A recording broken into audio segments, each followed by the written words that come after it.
میں نے ایک کی 2 تہ لگا دی تاکہ آپ کے لیے تھوڑا نرم ہو جائے. کہ نہیں حفظہ، اس سے جیسا پہلے تھا ویسا ہی کر دو. میں رات کو اٹھ کے اللہ سے باتیں کرتا ہوں، اس کی نرمی نے مجھے اٹھنے میں ذرا رکاوٹ پیدا کی. یہ باتیں میں ٹھیک کہہ رہا ہوں؟ کہ جی ہاں ٹھیک. کہ تو تم مجھے کہنے آئی ہو کہ میں راستہ بدل لوں. حفظہ، جنہوں نے تمہیں بھیجا ہے، عائشہ جنہوں نے تمہیں بھیجا ہے، انہیں بتاؤ. 3 دوست تھے، 3 مسافر تھے. ایک ان کی ڈگر تھی، اس پر ایک چلا اور چلتے چلتے چلتے اپنی منزل پہ پہنچا، اللہ کے محبوب. پھر دوسرا چلا اور اسی ڈگر پہ چلا اور چلتے چلتے اپنی منزل پر پہنچا، ابو بکر صدیق. اب تیسرا چل رہا ہے، اگر انہی کی راہ پہ چلے گا تو ان تک پہنچے گا. ادھر ادھر ہو گیا، بھول بھٹک جائے گا. انہیں جا کے بتا دو کہ جس راہ پر میرے دونوں ساتھی چلے میں اسی پہ چلتا رہوں یہاں تک کہ میرا اللہ مجھے میرے ساتھیوں سے ملا دے. اللہ نے کیسے ملایا؟ نماز میں خنجر لگا، نماز فجر کی نماز پڑھا تھا. اب ایک دم گرے، وہ چھپا ہوا تھا ابو لولو مجوسی، اس نے 7 وار کیے خنجر کے پیٹ میں. تو اب گرے تو پہلی صف والوں کو تو پتہ تھا، پیچھے نہیں. تو عبد الرحمن بن عوف لپک کے آگے مصلی پہ کھڑے ہو کے نماز شروع کر دی. اور چند آدمی اس کو پکڑنے کے لیے بھاگے. پھر اس نے آگے جا کے اپنے آپ کو خنجر مار کے اس نے خودکشی کر لی. اٹھا کر مکان پر لے گئے، دودھ پلایا گیا تو وہ آنتوں سے باہر نکل گیا. کہنے لگے موت کا پیغام آ گیا ہے. تو اپنے بیٹے کو بلایا کہ بیٹا جا کر اماں جان عائشہ سے کہو کہ عمر امیر المومنین نہ کہنا، اب میں امیر المومنین نہیں ہوں، کہنا کہ عمر بن خطاب اپنے دونوں ساتھیوں کے ساتھ قبر کی جگہ چاہتا. اگر مجھے اجازت مل جائے تو مجھے وہاں دفن کرنا، اگر اجازت نہ ملے تو مجھے عام قبرستان میں دفن کر دیں. عبداللہ بن عمر تشریف لے گئے تو اماں عائشہ بیٹھی رو رہی تھی. کہ اماں جان میرا باپ عمر بن خطاب اجازت چاہتا ہے قبر کی اپنے دونوں ساتھیوں کے ساتھ. تو حضرت عائشہ رضی اللہ تعالیٰ عنہا رونے لگی، پہلے بھی رو رہی تھی. کہا عبداللہ یہ جگہ تو میں نے اپنے لیے رکھی ہوئی تھی کہ میں اپنے خامند اور باپ کے ساتھ میں بھی ایک کونے میں سو جاؤں گی، لیکن اگر عمر کی خواہش ہے تو اس جگہ کا عمر مجھ سے زیادہ حقدار.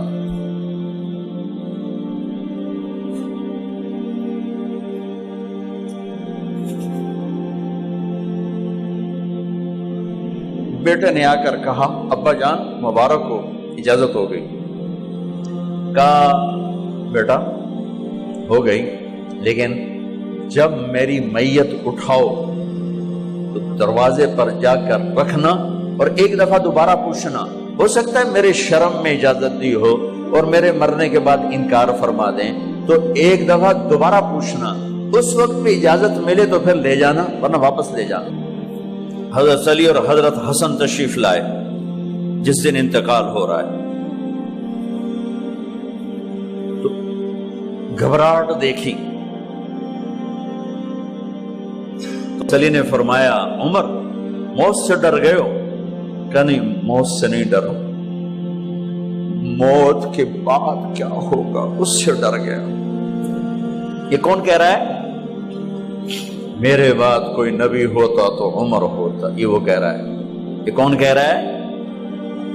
آپ نے کہا آج رات میں جنت میں گیا تھا، میں نے ایک بڑا خوبصورت محل دیکھا، سونے چاندی زمر یاقوت موتیوں کا. میں نے کہا یہ کس کا ہے؟ تو مجھے کہا گیا یہ آپ کے غلام عمر بن خطاب کا ہے. کون کہہ رہے ہیں موت کے بعد جو ہوگا اس سے ڈر رہا ہوں. کہ آپ مسجد میں انٹر ہوئے، مسجد میں ایسے لوگ تھے، ادھر ابو بکر تھے اور ادھر عمر تھے. آپ دیو آپ نے یوں ہاتھ پکڑ لیا، دونوں کے ایسے ہاتھ پکڑ لیے، ادھر ابو بکر ادھر عمر. کہ مجھے دیکھ رہے ہو؟ کہ جی. کہ قیامت کے دن میں ایسے اٹھوں گا کہ میرے ادھر ابو بکر ہوگا اور ادھر میرے عمر ہوگا. یہ عمر کہہ رہے ہیں اور سے نہیں ڈرا ہوں، موت کے بعد کیا ہوگا اس پہ ڈر رہا ہوں۔ تو حضرت علی نے فرمایا کیوں ڈرتے ہو؟ میں گواہی دیتا ہوں، میں نے کئی دفعہ اللہ کے محبوب سے سنا کہ جنت کے بڑی عمر کے، ایک تو نا جنت کے نوجوانوں کے سردار، وہ تو حسن حسین ہیں، میں نے کتنی دفعہ سنا اللہ کے نبی سے کہ جنت میں بڑی عمر کے لوگوں کے سردار ہیں ابو بکر اور عمر۔ تو آپ نے کہا قیامت کے دن گواہی دو گے؟ آپ نے کہا، حضرت علی نے کہا میں بھی گواہی دوں گا، میرا بیٹا حسن بھی گواہی دے گا۔ وہ حضرات تشریف لے گئے تو موت کی آہٹ کو محسوس کیا تو بیٹے کی گود میں سر تھا عبداللہ بن عمر کا بیٹا، یہ زمین پہ لٹا تھا۔ انہوں نے یہاں سے ہٹا کر یہاں سر رکھ دیا۔ وہ حق سنا نہیں کیا کہہ رہا ہوں، زمین پہ ڈال دے۔ ان کا جی نہیں چاہ رہا تھا، کیا کہہ رہا ہوں، زمین پہ ڈالو۔ انہیں آگے کر دے، خود پیچھے اٹھ، اپنا چہرہ مٹی میں یوں رکھ اور مٹی میں منہ ملنے لگے ایسے، اور کہہ رہا ہے ویل لک یا عمر ان لم یغفر لک عمر ان لم یغفر لک ربک، اے عمر اگر تیرے رب نے آج تجھے معاف نہ کی تو ہلاک ہو جائے۔ ویل لک ولأمک ویل لک ولأمک یا عمر ان لم یغفر لک ربک، عمر اگر آج تجھے اللہ نے معاف نہ کی تو ہلاک ہو جائے۔ اتنے بڑے مقام والے 1,24,000 میں ایک آدمی ہے مراد، جسے مانگا گیا ایک آدمی، یا اللہ عمر دے دے میرے اسلام کی بلندی کے لیے۔ وہ کہہ رہے ہیں ویل لک یا عمر ان لم یغفر لک رب،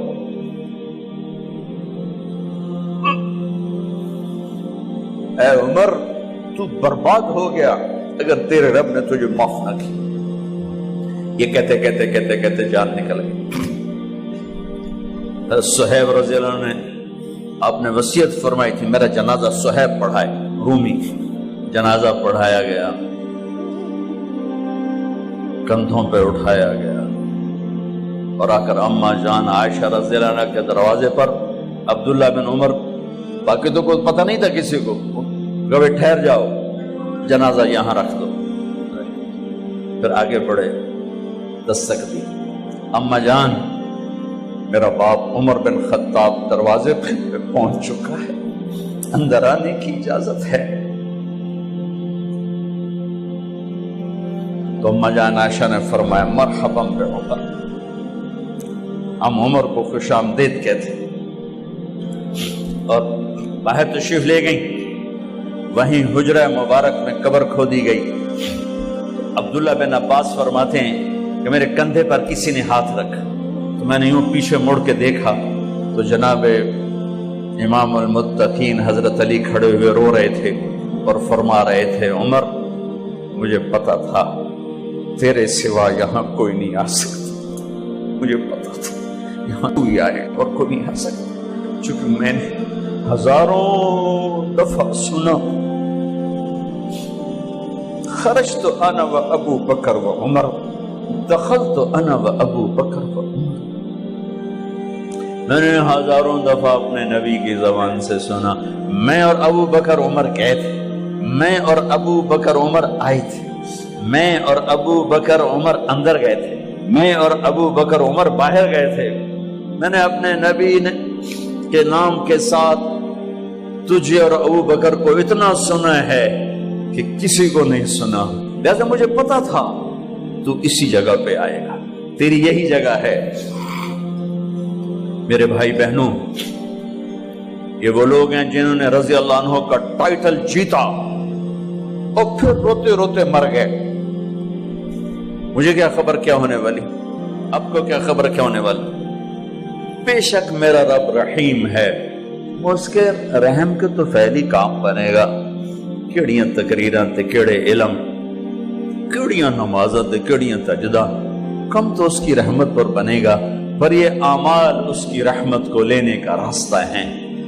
یہ بھی ٹھیک نہیں ہے کہ اللہ غفور الرحیم ہے، آپ ہی معاف کرے گا، یہ یزید اور حسین کو برابر تو نہ کرے۔